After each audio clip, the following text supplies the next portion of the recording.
From the New York Times, the birth rate is plunging. Why some say that's a good thing, because they're anti-human.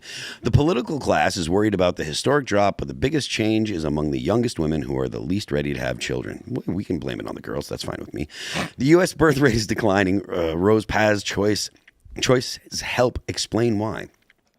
Ms. Paz, 22, grew up in Salt Lake City, the eldest of 3 children, born when her mother, an immigrant from Mexico, was 16. Her parents, a waitress and a cook, worked a lot, leaving her responsible for her younger siblings. She remembers having to skip sleepovers and birthday parties to care for them. Ms. Paz is studying for a bachelor's degree in marketing. She has a serious boyfriend, but does not want to have children now. I want to be financially stable and in a place I can call my own, she said. I saw my parents get stressed over money, and I don't want my kid to experience that.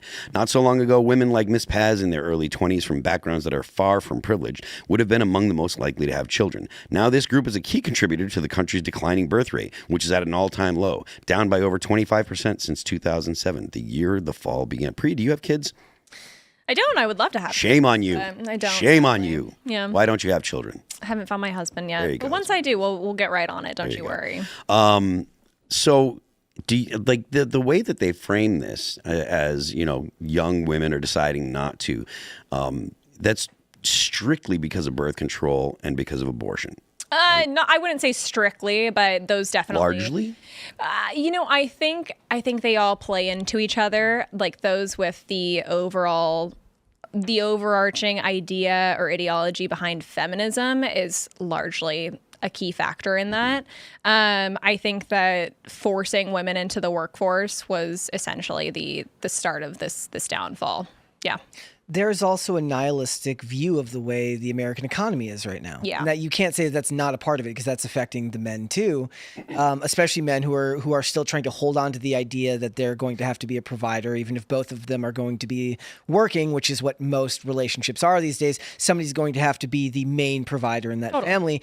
And there's a lot of nihilism around the idea that you're not going to own a home. Who wants to raise a child if you don't actually own a home to live in? Do you want to raise your kid in an apartment? Do you want to own a home as a renter where the rent can be jacked up at any point in time and they can evict you pretty easily? Well, these days, not really with squatters rules and such like that. But the point is like, it's putting the blame. I did like the part where she's like, it kind of made her seem like unserious. Like she had to skip sleepovers to like make sure her brothers and sisters don't die. Yeah. Like, Cry me a river. But that's an ode to American narcissism. That can be men or women. But in this case, they're framing it as a problem unique to women. The piece goes on. It says, the decline has prompted hand-wringing among portions of the political class, with some conservatives calling it the triumph of selfishness over sacrifice. A report last month by the Heritage Foundation, a conservative think tank titled Saving America by Saving the Family, warned that when a nation fails to preserve the family, the state soon fails to preserve itself. Good Lord, I can't read tonight.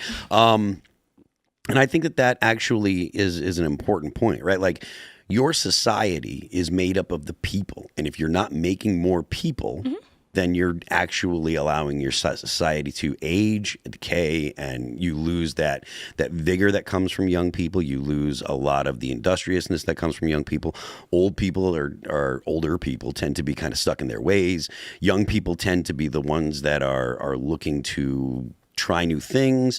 And if you don't have that vitality in your society ends up turning into, it loses that kind of edge, especially in a time where things are changing so fast. Yeah, well, look, I think that the big problem here is you're exactly right. I mean, when people are super nihilistic when it comes to the country and the future of the country, they're less inclined to have children, yes, but the problem is that every single aspect of society and the government is literally rigged against the people, but specifically my generation. Like, it's the job scarcity is a real thing. Affordability is a real thing. I mean, I live in Los Angeles, and it's incredibly unobtainable to even think about owning a home. I mean, the median house price in California, not just Los Angeles, California, is like $997,000. So I've got a friend that lives in Lakewood, and he's got a small house. It's not some big thing, but it does have an upstairs, and it's over $1 million for his home. Yeah, well, and look, California is not a representation of the rest of the country, obviously. We're seeing that a lot in, the affordability, gas prices, things like that. It's very much on the state and local level in that sense. But I mean, it really is. But, wages reflect how the location looks. And I mean, our wages are incredibly high compared to most of the country in California, but you know, that's not reflected in, you know, how people like can't find homes. Like, I mean, there's so many things that have contributed to these issues, but virtually every aspect of society is just rigged against people being able to own their lives. Like we're all kind of slaves to debt at this point because we don't own anything. Why would I ever think long term if I don't have anything for myself? I think that's the biggest issue with people of my generation. They have no stake in the game. So this is a bit of a sidetrack, but do you think that the Trump savings plans for babies that are born, right? The goal of that is to give Totally. kids, like, you know, when you're 18, they have a stake because they own something. Yeah. Do you think that that's going to be something that younger generations are going to, do you think they'll, because I understand your point about Gen Z, they don't own anything, so they don't feel, and this goes to the talk about socialism and capitalism. Yeah. Right?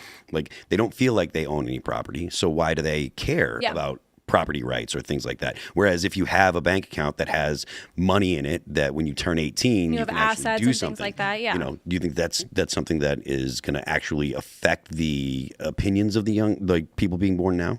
Yeah, I do think it will. And I think it's going to affect people of my generation thinking about having kids now, because people that do have that mindset maybe are a little bit more optimistic. If, you know, if my kid is born between between 2025 and 2028, or yeah, it was 2025 and 2028, that they're going to have X amount in a bank the second that they turn 18, even if I don't put a cent into it. Yep. That's very hopeful for people when a lot of it is that reasoning. Like, I'm setting my kid up for a worse life than I currently have, because prior generations, you work essentially to make your kids have a better life than you do. But that's becoming not impossible, but that's becoming harder and harder. We're seeing a little bit of that change with this new administration, but like prior, it's just been getting worse. The outcome just looks even more bleak. So I do think that is a massive factor. And I mean, for me, again, like I don't have kids and I'm not married, but I've said, I'm like, I really want to have kids during this administration, like simply for that, you know? Yeah. I do believe that marriage, like, isn't the divorce rate declining slightly because people that are getting married are getting married later, and they're being choosier about who they actually settle down with. Like my generation, the millennials, were the product of your parents got divorced, and that was kind of the song of that entire time period, right? Yep. It was the romanticization of divorce and how you get through that. So the way that it's kind of peaked into nihilism isn't surprising to me in any way, shape, or form. And me and you have talked about this on the show before. I said, look, they're not going to go to capitalism, at least not in my opinion. They will go to ask the government for help, because life has become too difficult to figure out for most people anyways these days. Have you seen the things where it's like you go to apply for a job at a gas station, you have to do like a personality survey, really, and stuff like that? It's like it is unbelievably difficult just to do the base level things to survive now. So they're nihilistic in the extreme in a lot of ways, and they're attached to social media, which is giving them the worst that humanity has to offer day in and day out. And I don't necessarily agree with the idea that you should fall into that type of nihilistic view of the future. If anything, being here, working here has kind of shown me what the other side of that coin is. And I was never a nihilistic person, but I get, like, our influences here aren't the norm. Like the conservative influences aren't the majority of the country necessarily, sure. Maybe half, whatever. But, you know, there's still a lot of influence from the rest of the culture that tells them, don't do it. It's not worth it. It's not worth your time. Go ahead. Oh, no, I was just going to say, I think that I agree with you, but I think there is a clear split between the sexes in my generation. You're seeing young men go really, really hard to the right, and young women go really, really hard to the left. And this is a trend that's been happening for a long time, but it's culturally, because again, like each side perceives the other side as rejecting them, but they're also splitting up for economic reasons. For the same reason, they're just going different directions. Like young men are going to like hardcore on free market capitalism a lot of the times, and then young women are really going hardcore towards socialism. Well, the women it's for the exact same reason. It's just different goals and outcomes. I think you mentioned it, but feminism has a lot to do with massively. It. Yeah. The idea that that women should not aspire to be mothers, that women should not aspire to have a family. Yeah.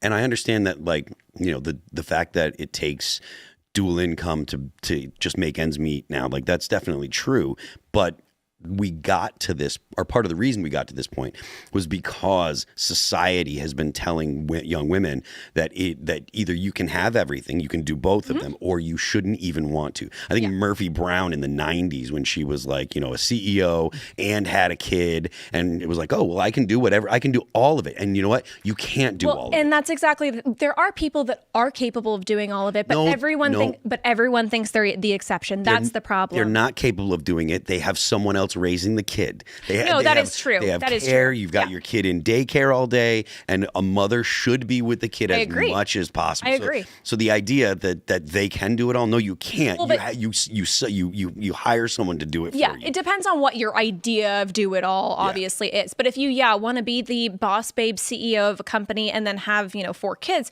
you're never going to be able to do that. Someone else is going to raise exactly. Somebody or largely you're going to be outsourcing things on a massive scale. Yeah. But the problem is that everyone has this like dream idealistic situation for their home life or their family life or how they want to raise their kids, and most of the time it's really unobtainable, especially now in today's society with again like costs of everything and just cultural norms at this point. But really feminism largely, but a lot of the other aspects of society, when we look at the economy, everything's just rigged against the nuclear family. It's the whole goal of all of this. I'm going to sound like a conspiracy theorist, but like the whole goal of basically everything from, the last 178 years since like the birth of feminism basically has been to rig people against having the conventional nuclear family. Well, yeah, not to get back into the socialism, conversation, but that is the whole point. Yes. One of the tenets of Marxism was to destroy the nuclear family and get rid of that, because the things that make people not want to be obedient to the state is a good family, community. And if they're both working, it doubles the amount of money the government can take. Also, there's a tax the government. There's a messaging issue on the right too, because a lot of times people will call into question. They're like, look, it will be women on the right that are talking about the nuclear family and doing all of these things, and they're like, well, you're working at a big media company. Yeah. You're Megyn Kelly. You're like, are you doing everything, or is somebody helping you do it? And unless you're already enamored with right-wing politics, where you're willing to look over that and kind of not really take it for what it is. But if you're somebody who's a lefty, or you're more, I guess, undecided, you're like, really? Like, that job looks like you can be at the office a lot. Like, it rings untrue, I think. But I think a lot of the times, and not so much the Megyn Kellys, but a lot of the newer social media influencers kind of in my like basket of things in the industry, they like wholeheartedly reject women working while at the same time having a social media job or something of that sort. And it's like,